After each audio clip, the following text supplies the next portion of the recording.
One of the situations you'll face as you are climbing the corporate ladder is convincing the management to buy into your idea. This is referred to as developing a business case. The main agenda is to convince decision makers to take a particular action. There are standard ways of presenting your business case. In fact, you can search for templates online and just Google and copy paste them. The real issue, however, is that the context in most cases will determine the kind of approach that you're going to use when you are presenting your business case. I'm Moses Manuel, and in this video we're going to look at how to develop your business case.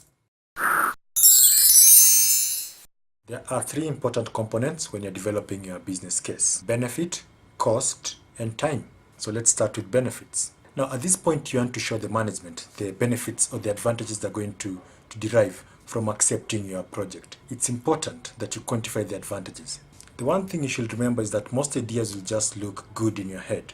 But what you want to be doing at this point is making sure that the benefits can be measured. That way they can be understood. Benefits could include things like cutting cost, greater return on investment, avoiding costly penalties, and even saving time. The second component that you need to consider is cost. You need to show what the cost of the idea is.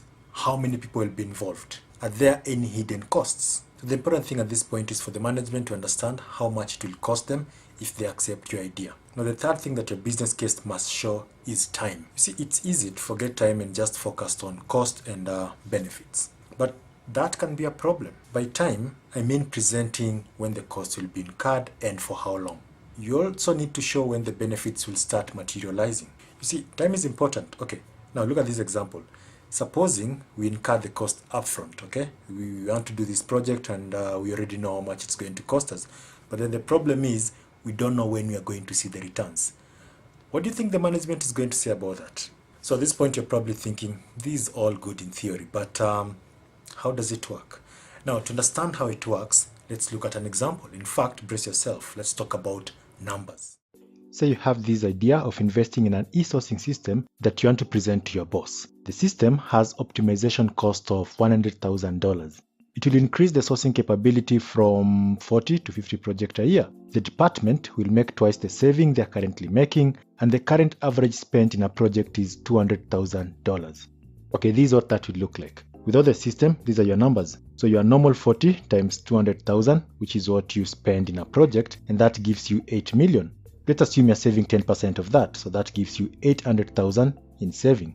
Now if you're using the system, it's going to be 50 times 200,000, which gives you 10 million. And since you said you're saving twice that amount, so that will mean, in this case, you're saving 20%, and that gives you $2 million a year.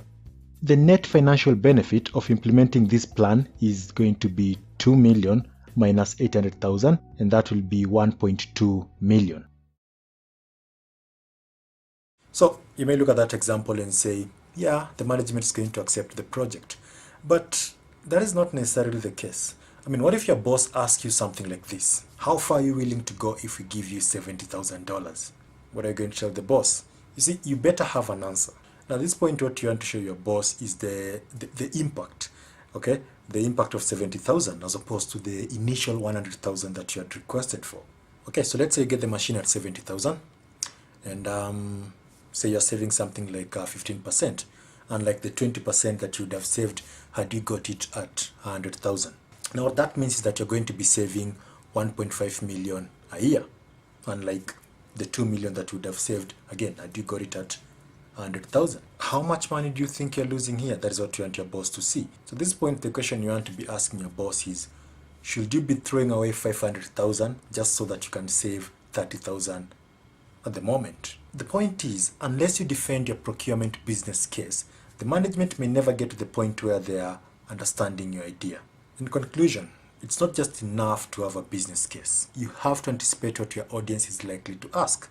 At this point, the audience is the management. And not just that, you also have to figure out the solution to those questions, even before they ask them. As always, I welcome any questions that, relate to whatever we've just learned, or any other question that you might be facing in procurement. And if you'd like to have access to any of my online courses, just inbox and I'll send you the link, or click on the link in the video description, depending on which platform you're watching this video from. Until next time, do have a lovely day.